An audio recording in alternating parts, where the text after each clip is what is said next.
مرحبا بكم في Abratalks. Welcome to Abratalks. Bienvenidos a Abratalks. ברוכים הבאים ל-Abratalks. Bienvenue sur Abratalks. Benvenuti su Abratalks.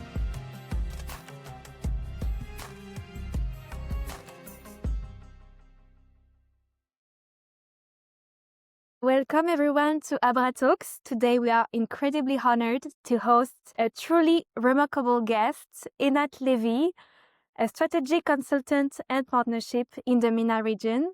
Thank you, Einat, for so much for joining us and accepting our invitation. Thank you for having me. I'm really excited. Einat, you're an absolutely pivotal figure in the world of MENA regional partnerships. Whether it's cultural exchanges or business ventures, you work, especially connecting the Middle East and North Africa through Israel and Morocco, two countries clearly close to your heart, makes you an indispensable bridge builder. It's this deep expertise and unique perspective that made it so natural for me to invite you to join Abramundi's Experts Committee a few months ago, Luminaries, and to give you the occasion to share your extraordinary story with this Abratalks conversation. I still remember the first time we met. Your energy and passion when discussing the region were truly captivating. So today, I really want our listeners to experience that same spark. I'm convinced that your story will resonate deeply with so many people wherever they are in the world. Let's begin at the very beginning with your personal background. Could you share a bit about your family, your roots, your origins? With pleasure. So I'm a Haifa girl. I was born in the city of Haifa. It's a very multicultural city in the northern part of Israel, in a peripheral neighborhood, which I think has a huge role in my life. Just next to the sea, which is something I really like. And this very small local place, I think, impacted my DNA and my future journey also to the region. My origin is very diverse. I'm thankful and I think I'm lucky to have this. My grandparents from my mom's side, they came from the city of Meknes in Morocco. They immigrated in 1952 to Haifa, where my mom was born. So my mom was born actually in Israel. And on my father's side, it's even more complicated. We are like 8 generations in Israel, in between Jerusalem and Haifa. And my father's grandparents came from Iraq and from Kurdistan. And there are even some stories about origin from my mom's side from Tunisia. Maybe someone escaped when the Nazis came there in the 40s to Morocco, which was kind of a haven back then. So I think from the beginning, I had this mission to bridge some cultures within myself, which was a complete MENA region mission, but just an internal one. So to connect the Middle East with North Africa. Yes, and myself to myself, let's say it this way. And what was it like growing up in Haifa? What specific images, what sounds, what feelings stand out in your memory from that time? Haifa, which is the city of Coexistence, very well known in Israel. Yeah, so I'll just share some words that come to my mind, starting from the sea, of course, which is completely impacting my mindset and create some openness. But there's also a mountain that is constantly green, even when there is no rain. So it's like a holy mountain. It's the Carmel Mountain. And on this Carmel Mountain, there's also a very special place, which is the Cave of Elijah, or Hebrew Me'arat Eliyahu Navi. And it's very special because this saint in the history of all religions has different names. So in Judaism is Eliyahu Navi, in Islam is El-Khader, and in Christianity is Mer Elias. And the city of Haifa has so many places with these different names. So I kind of have this feeling that this is a city of one saint that unites everyone, even if it's a bit secular as well. And there is maybe one childhood memory that is very prominent in the way I go around the world. which goes back to when I was just 4 years old. And I remember going out from my neighborhood. I don't know, 4 years old is being very little, but I was just walking on the street. And I remember walking great distance, I think back for a child 4 years old. It was long and far away until I reached this playground. And it was an amazing playground with a big boat that was like a swing. And I was amazed by this discovery. But then when my parents found me eventually, they didn't share the same beautiful feeling that I did. They were very angry and very furious and frightened. So I think what I But you were learned. lost.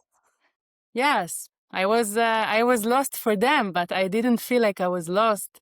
I felt like I was in the middle of exploration, and I think the insight I gained from that is when you get lost, you found, and that was I think something that went on with me along the life journey also after. It was a Amazing. positive experience. Maybe identity is an exploration in itself.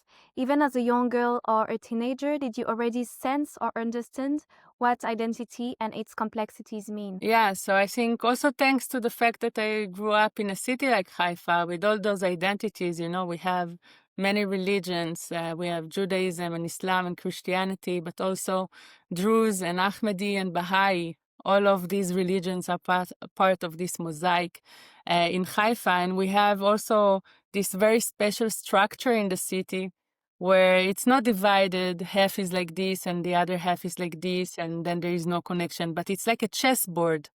One neighborhood is Ahmadi, one neighborhood is Jewish, one neighborhood, and sometimes it's even mixed. And growing up there, I remember going with my father every Saturday to a place that we called Wadi Nisnas, which is a very multicultural place in Haifa, very known. And buying all kinds of, fruits and vegetables and having these very humanist interactions, but seeing differences as well. Like if it's Shabbat for me, so I don't go to school, then I see suddenly some schoolgirls with all the uniforms and they go to school. So you cannot miss those differences, and this already creates curiosity and questions and diversity that once you get used to it, you cannot do without it. Of course, Wadi Nisnas is actually one of the Arabic neighborhoods in Haifa. You wrote in your first article for Luminaries, entitled Reflections on My Journey Back to Morocco, about a profound moment. You met a Palestinian refugee who referred to you as an Arab Jew. And at that time, that concept was entirely new to you long before you encountered it again in your university studies. Could you delve into that meeting and why this concept of an Arab Jew was so striking for you at the time? So it came at a time when I started to have those questions about the Middle East and North Africa, because I think the way or the kind of facts and history that we are taught in school has a role to create some kind of a citizen, and not necessarily give us the whole picture with all its complexity, because history is long and complex. And I felt that there are some missing pieces in this puzzle, and that I need to have the chance to speak to people from the Middle East from firsthand and personally, and not through textbooks. And I joined chat rooms that were back at the time commonly used in the MENA region, called MIRC, and they had chat room for each country and sometimes also for cities. And I joined some of them, like Lebanon and Jordan and the countries that were around us. And I heard about the conflicts, etc. And I had the questions. So one of it was Palestine. I entered this chat room and I found this new friend for the future that became my teacher, you can say, for what is a Palestinian identity. And he had a very special story. Was born in Syria, studied in Lebanon, eventually got a job in Syria as a Palestinian refugee. And during our conversations, he heard all these origins that I have in my family. And I remember he told me, you are an Arab Jew. And for me, those two words until then were never said together. It was like an impassable connection, because the way that we grow up inside the, let's say, mindset of living under conflict, it creates some kind of binary perceptions that split the world into this versus that and not connecting them. So he was the first one to tell me this. And apparently, later on, when I was in university, I found out that this definition together was actually an identity very common across the MENA region, especially in places like Iraq and other areas where, for example, national movements had both Jews and Arabs part of it together. They were all Iraqis, or they were all Moroccans, or they were all Tunisians, and they had this kind of bonding under these identities.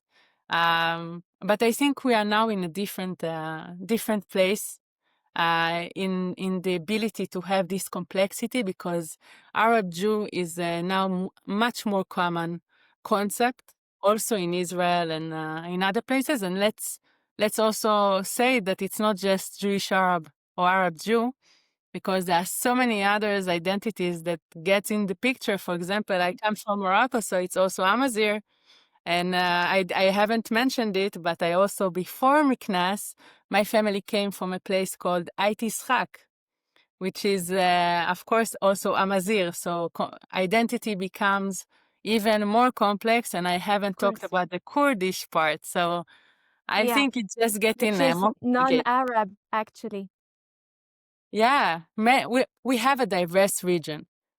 So I think sometimes the conflict made it more focused on specific groups, but we are so diverse, and we have such a great multiculturalism in the region.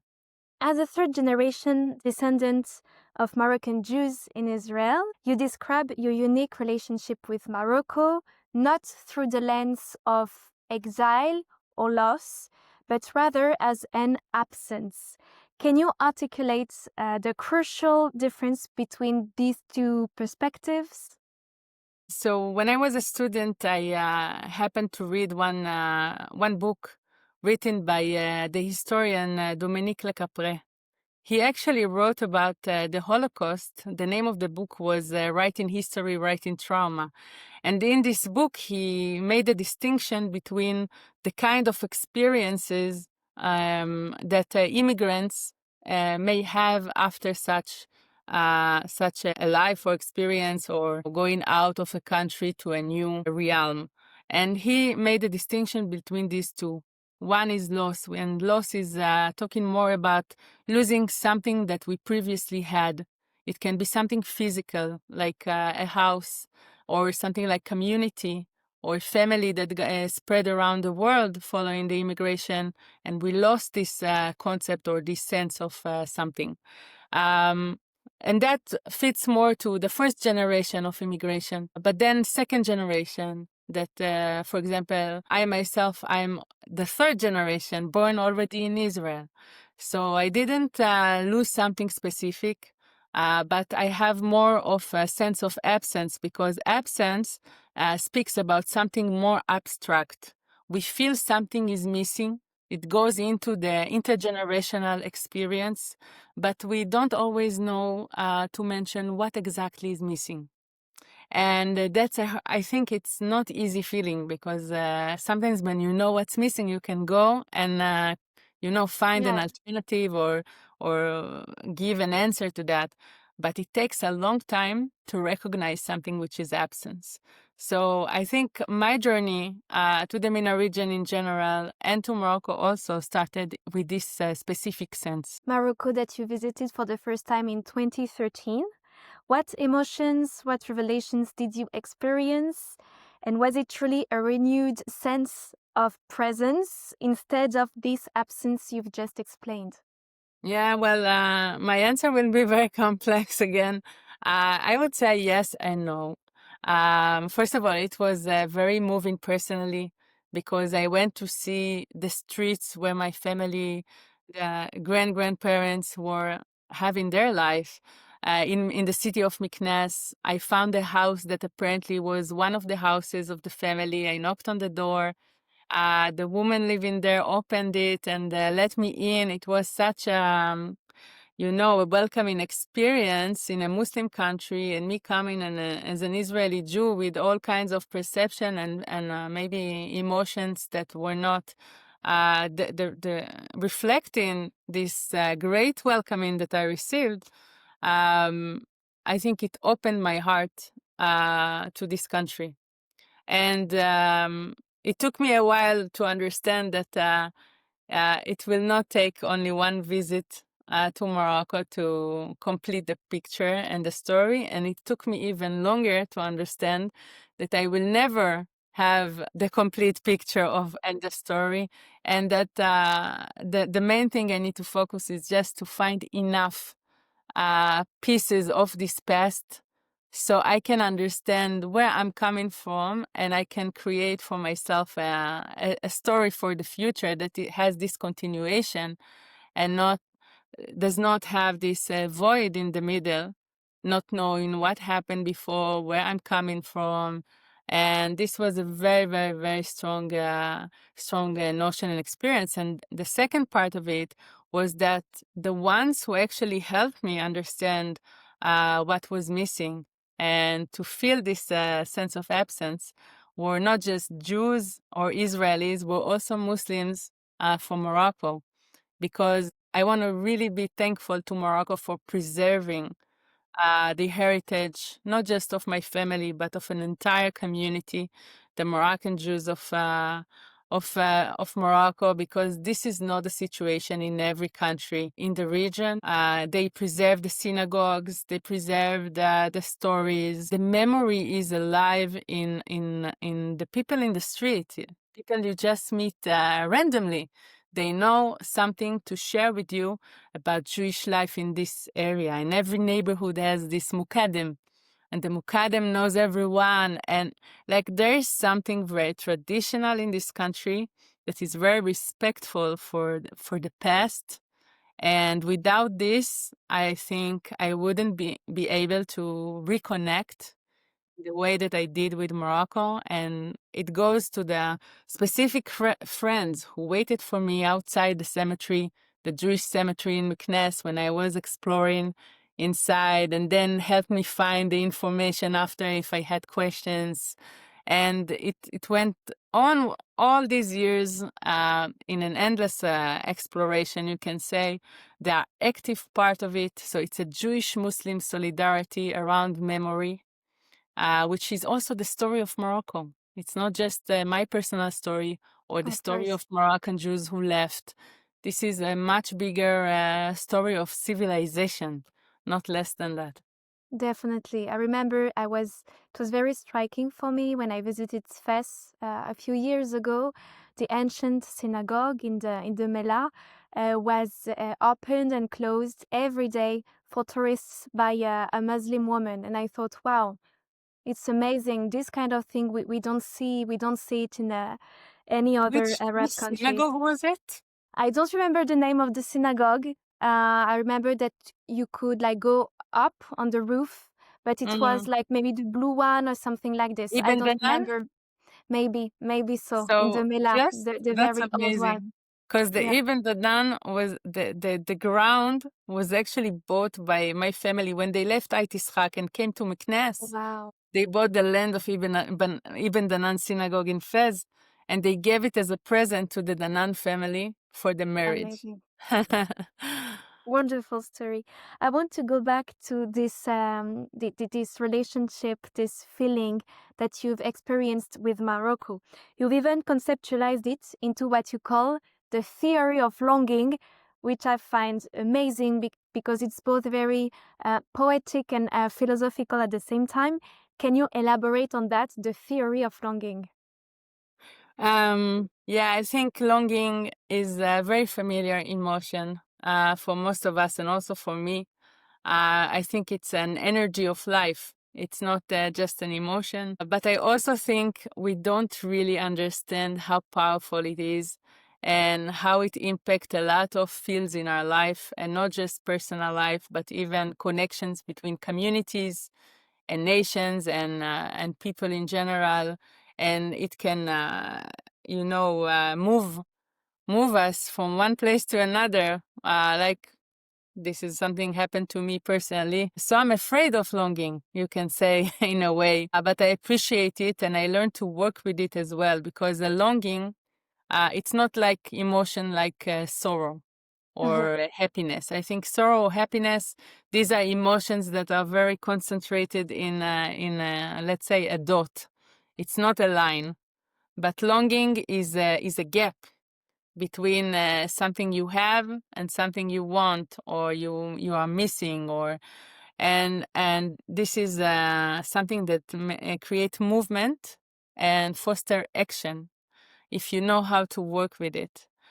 So I think my movement, because it happened a lot in between those two countries since the first visit, I went to Morocco back and forth. It was a movement of longing, because I was searching to learn from the spring of Morocco all kinds of tools and practices and things that I can bring back and maybe fill the void that I felt in Israel growing up as a Moroccan. So this was the kind of movement. And so I called it the theory of longing, because I really think we need to treat it as a theory and expand and extend the understanding of how to work with it wisely, also in bringing or building bridges in the region and getting closer to the hearts of people, because working with emotions and not just with the big plans of regionalizations, but emotions, they are so needed and powerful in working with the MENA region actors. I really believe in this, and not just longing, also other emotions. So now let's shift to your professional journey, which is equally fascinating. What truly stands out is your remarkable skill and ability to weave together academic expertise, research with diplomacy and entrepreneurship spirits. You were among the first in Israel to spearhead delegations and study tours to Morocco, deeply focused on pressing political, economic, and social issues. Following the signature of the Abraham Accords with Morocco, you were instrumental, joining the founding team of the Israeli mission to Morocco on behalf of the Ministry of Foreign Affairs, where you oversaw economic and academic affairs. And beyond that, you've dedicated your skills to several regional NGOs and projects, leading crucial education or economic programs. I see one thread, which is uniting all of these facets of your journey, the idea of partnership. And it's super interesting because you describe yourself as a partnership builder. What does it mean exactly, especially in business, academic, or culture-oriented fields? Yeah, so it's funny because you were talking about a thread and I was thinking about this thread. Yeah. So it's a red thread, and it's so symbolic to my answer, because first of all, when I meet new people from the region or when I go to a seminar, I bring this red thread and I spread it around. I give it to everyone. We had Explain it maybe. yeah. What's the So meaning of this thread? so it's actually very spiritual. It's related, like the name we gave it in Israel, it's Baba Sali red thread. But it's not, for me, it's not related to specific saint. It's a thread of faith in general, because every time I look at it, it brings to my attention this spiritual thing, like belief, maybe disconnecting a bit from the physical life and just thinking some thoughts that are more spiritual. And it's also protecting you. So it's good to believe in something that protects you. And it brings me to answering your question, because you described so many fields of action. And I think for some people that look from the side, it may look that there is a lack of focus or something, but it's not the case. Because I always say that I'm not an expert in any specific field to the maximum, but my expertise is in building bridges, and the bridge building is almost the same in each and every field of action. And it starts like this red thread. It's an act of faith. Why? Because creating a partnership is actually focusing on a possible future and not on a specific present or the past experience. It's creating some structure that will create something wishful. By the way, it goes completely and connected to the concept of longing, because we are longing for something to happen. So I think, first of all, it's an act of faith. And then the second concept that I truly believe as a key in every partnership building is to move from coexistence or just a regular way of cooperating to co-creation. And co-creation, it means that we build partnerships that each side that is part of it has a role, has something to contribute. He or she matters to it. And the final product is a manifestation of everyone involved. And in this way, I really believe that everything is much easier.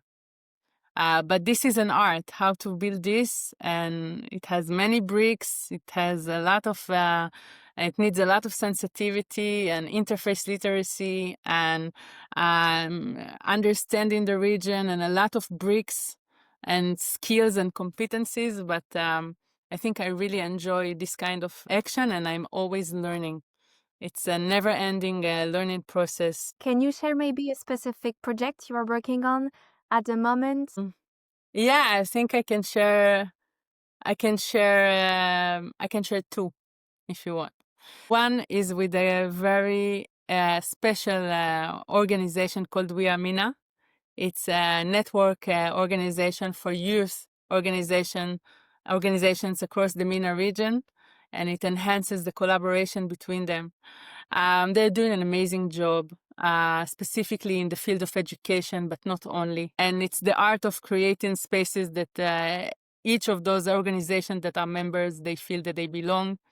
But what we are doing right now is actually creating the strategy also, which will be based on a research and data-driven way of how to conduct things in this context.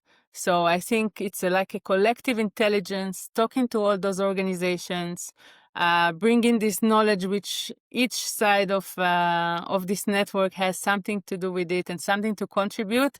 I think it's a co-creation in itself, and we will share it after. We will have roundtables across the MENA region to bring the youth actors and the ecosystem to be part of it. And I will say that there are also great partners who are part of it, including the Abraham Accords UK and the Emirates Scholar and Migdalo Consulting, who is doing the actual research. So that's already a great experience. That's one, it's more research-based. Second project, I go back to Haifa, and it's a great project to develop international relations to the Haifa Bay region, which is a very special cluster. It's not just the city of Haifa, but it's a cluster that comprises of 18 local authorities. Some of them are Jewish, some of them are Arab, and some of them are Druze, and they've been working together under the same cluster for several years now. Even in the middle of the war and all the challenges, they've been able to create this partnership. And a few years ago, they wanted to turn the conference of regionality that they conduct every year to be more international. So we've started to work on the concept of city diplomacy. And that creates a lot of new opportunities and ideas. And we've had interface events as part of this conference, bringing religious leaders together, creating the right atmosphere. And then we've had the main day of event. And after we had the tours of innovation. So it became such a multifaceted experience that for me, it was like creating the experience I had in Morocco, just in Haifa. And I've had the great privilege to work with the Haifa Bay team. And it has been for 2 years now, and we're starting to see the progress that have happened. And delegations came from all across the MENA region, Wow. including Morocco and Emirates and even Azerbaijan and Cyprus and Ethiopia and Poland and other countries. So it's just the beginning of it.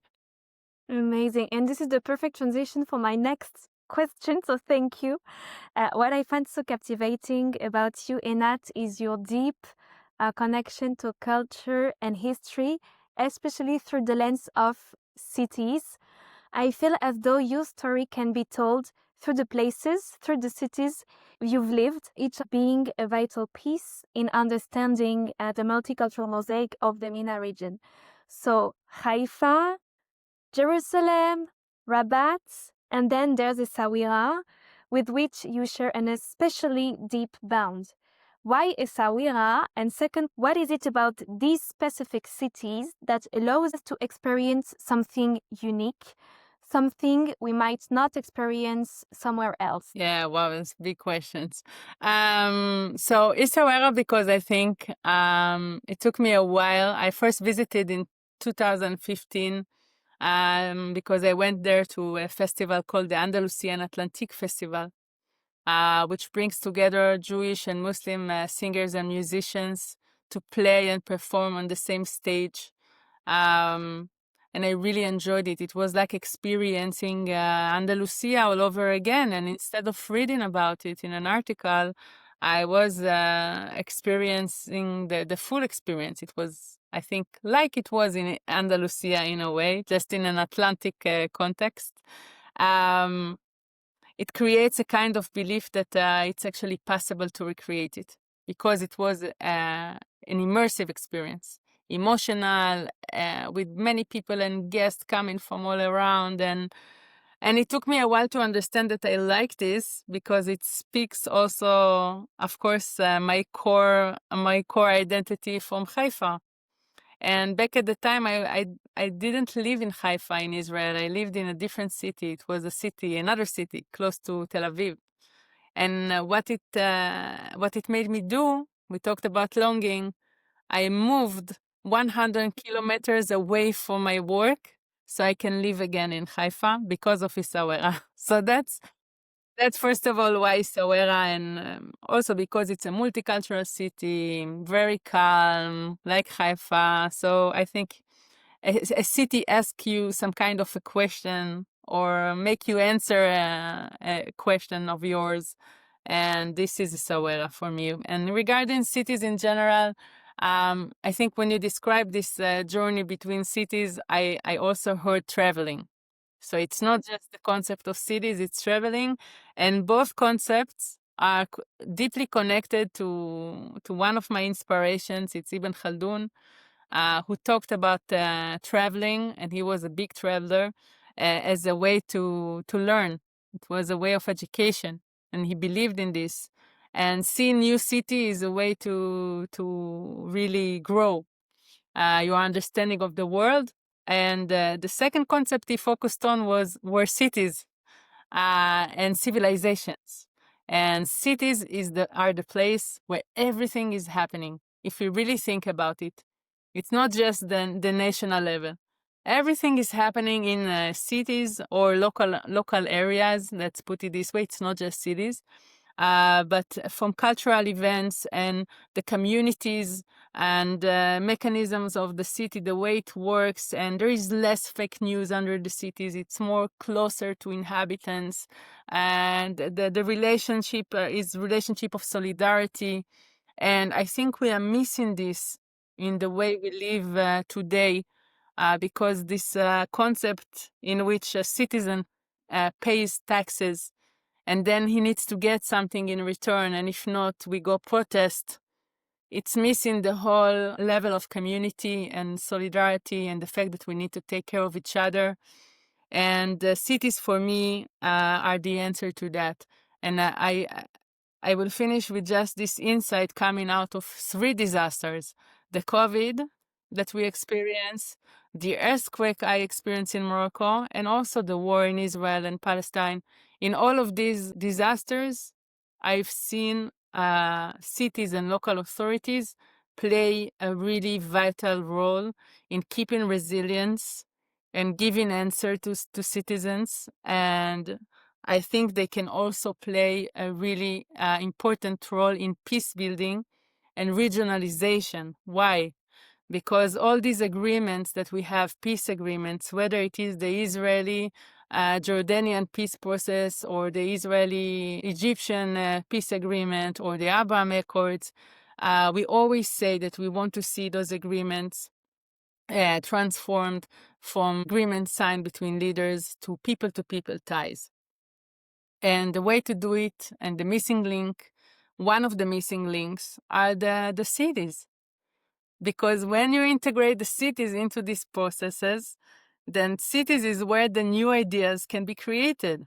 You make cultural events to promote an idea like Abraham Accords, and then you can start really implement it.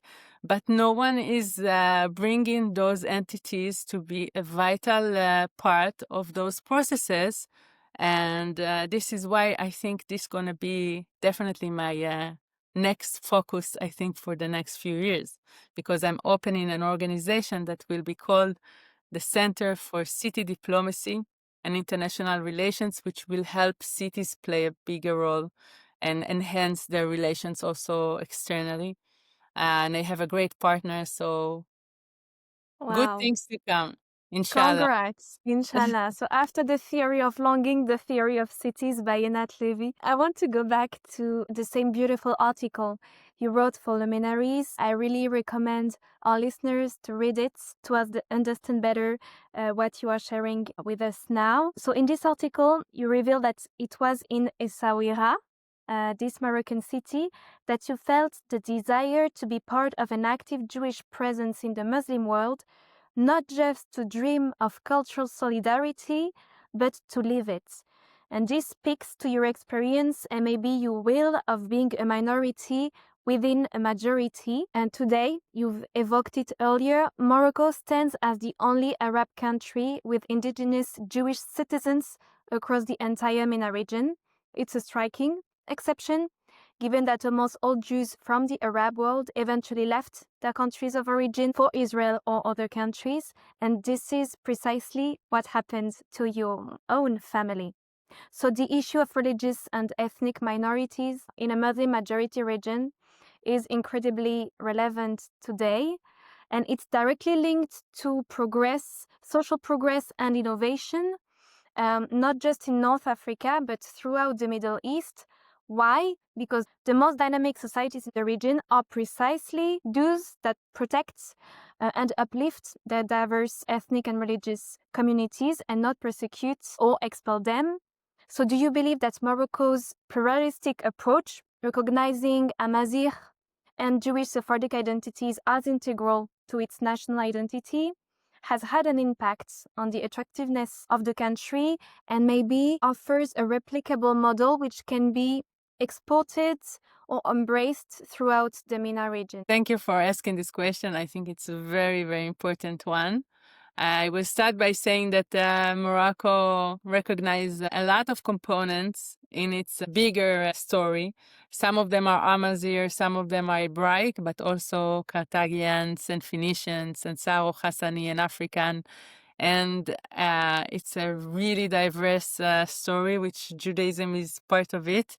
And it goes beyond recognition, because it could have stayed just something you add to a constitution. It was back in July 2011, but it wasn't. It started before this process and it continued after. For example, Morocco amended the textbook and added a whole unit teaching about this diversity with all those components, and specific unit about Moroccan Jews. It was a book for the 1st grade and for the 6th grade. And in those units, Jews were not treated as the other, as a minority group that is outside of the we.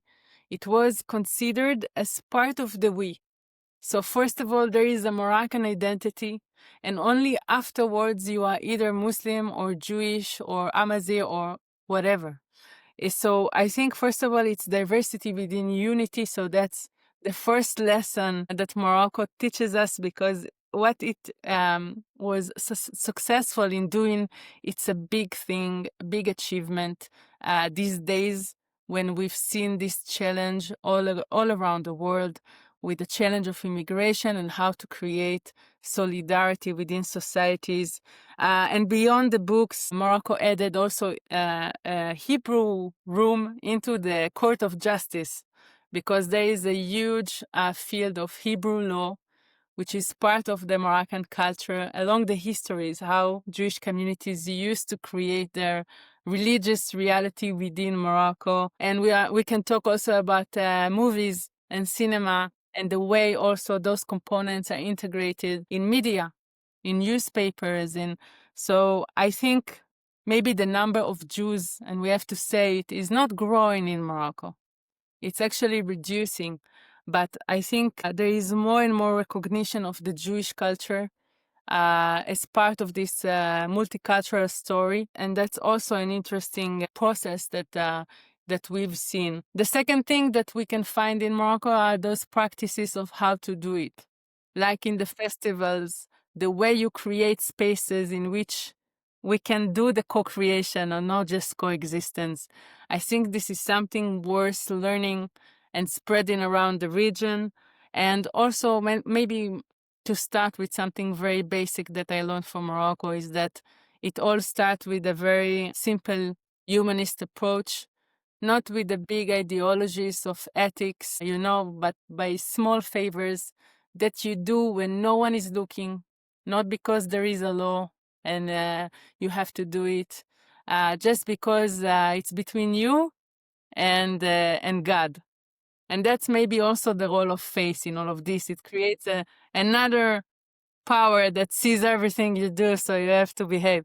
No, but I think it's very rooted in the belief of people to be kind and to welcome the others, and it starts there. But in matters of duplicating this, I think, yes, if we minimize it to those practices and we understand, we can definitely learn, also implement it in other areas.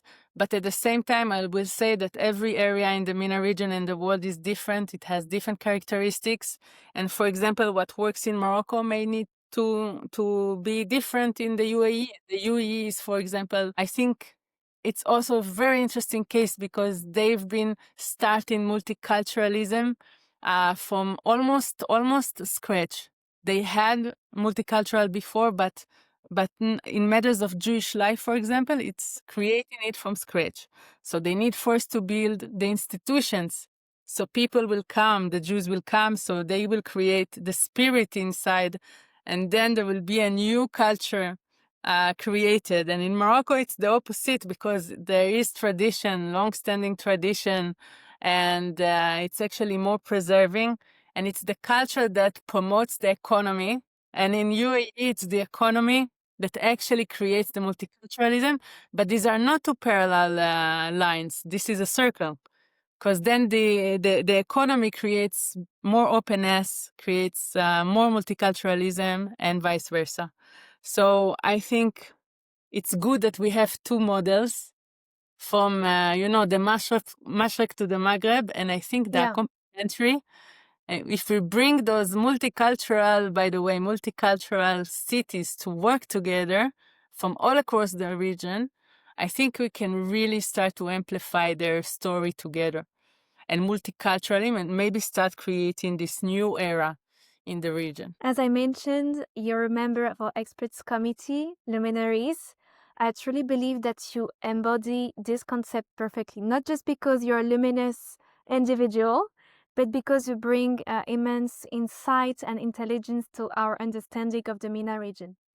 When we launched Luminaries 6 months ago, our goal was to bring together experts eager not only to share their knowledge, but also to help disseminate this Abrahamic vision, which is at the very core of Abramundi's DNA. So we promote coexistence, shared prosperity for Abraham's descendants, deeply rooted in history, common values, and a shared future. What does it mean to you, Einat, Abrahamism? What does it evoke to you? Yeah, I think it goes back to this longing. It always goes back to the longing in my case, but Because longing is, let's add something to what it means. It's not just about the past, or it goes towards the past, or return to the past. It's actually a renewal mechanism. We go to the past in order to go to our authenticity and grow from it in a new way that will be authentic and new. So the Abrahamic concept, I think it's genius in this sense, because it means that what we are doing now, trying to create those bridges between nations across the region and those agreements, etc., we are actually not doing something new. We are renewing a tradition. And to work this way in the MENA region makes much more sense than to bring this innovative new idea, which innovation is good. But I think the MENA region is very traditional. So translating ideas into this traditional way of portraying them will make it easier on people to say, it's already there. We've already done that. It's part of our DNA. We have this experience. It's not frightening as starting this big piece which never existed. And I think that's a good way to look at it. And it's also true to the history. And that's the power of history and our past. Like, we have everything in our past. We just need to choose the kind of experiences that we want to recreate, and then go back, learn from their practices and how to do things, and what to keep and what not to keep, because not all history was positive. And then to create something new, but in a continuous way. So that's Abramundi for me, an Abraham concept or Abrahamic way of doing things in the MENA region. You're a luminaries expert. You're an Israeli citizen living in Morocco today, in Rabat, and you're a civil society leader who has been actively involved in shaping the future of the MENA region for the past decade. Regarding all of these facets of your identity, Einat, how do you envision the next 10 years ahead for the MENA region? I'll start by saying that we have a lot of work, especially after these 2 years, because we lost precious time. And we need to build a lot of things after destruction. And it starts with building trust, and not just the treaties themselves. Like, we need to build confidence again in each other. And then I think we need to focus on youth, because we have some challenges with the youth, and not just in the context of what happened in the last 2 years, but I think the we feeling, the sense of belonging in the MENA region needs also great deal of work. Not everyone feel that they belong, or that their future is in the region, because maybe they don't see the way that they can fulfill themselves, because of many reasons. We need to work on that. We need to help them commit to a future that can happen in this region, so they will invest their efforts in making it work, and not looking for the future outside, and we lose them, because they are the future of this region. And like I mentioned before, I see great importance in working with the local authorities, especially in the next few years. Why? Because if we are talking about political situation right now, there is a bit of stagnation and some challenges that will take some time. There should be some elections to create a renewal in the political system. So the ability to push something politically or from the top down is possible, but challenging.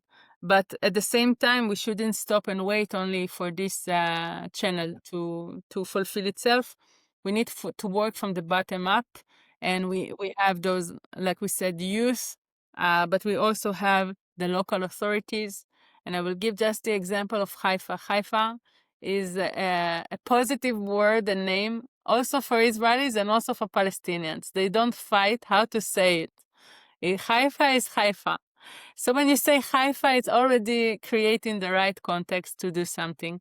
So just imagine those cities going and being on front in building those bridges across across our region, and we help them to do that, I think it will be a kind of a revolution, honestly. But many more things to do in 10 years. Yeah, the challenges are immense. This is the final question that I'm asking to all of my guests. Einat, if you could make 3 wishes for the region, what would they be? I'll make one wish. It's okay, yalla. Because it's a big wish. I really think and I really feel that we have an opportunity now, at this time, when we are a bit low. But I see a great opportunity to turn around the story of the region, from a region that has suffered and has a lot of conflicts, to actually the region that brings light, and to start a new golden era, if you would say, if we can say, that will start step by step. It's not going to be all right away, but I really, really believe that we can do it. And it's now. We have a lot of pieces of the puzzle that are arranged in the right direction right now. We shouldn't miss this opportunity. I just want this to happen. If you make this happen, I don't need any other wishes. Planting the seeds, this is what we are trying to do as well. Thank you so much, Einat. Toda rabba, shukran habibti. It was an amazing conversation. Thank you for sharing your story, your insights, your vision with us today. It's been so inspiring. Thank you, and thank you for everything you've been doing in Abramundi, in Luminaries, in those great projects that bring vision to the front and enable people to share, and also for me. And I'm grateful. Thank you so much. If you've enjoyed this episode, don't forget to rate it, to share it, and to subscribe to Abratalks. Follow Abramundi on our social media, Instagram, LinkedIn, Facebook, Twitter, and WhatsApp. Stay tuned and see you soon.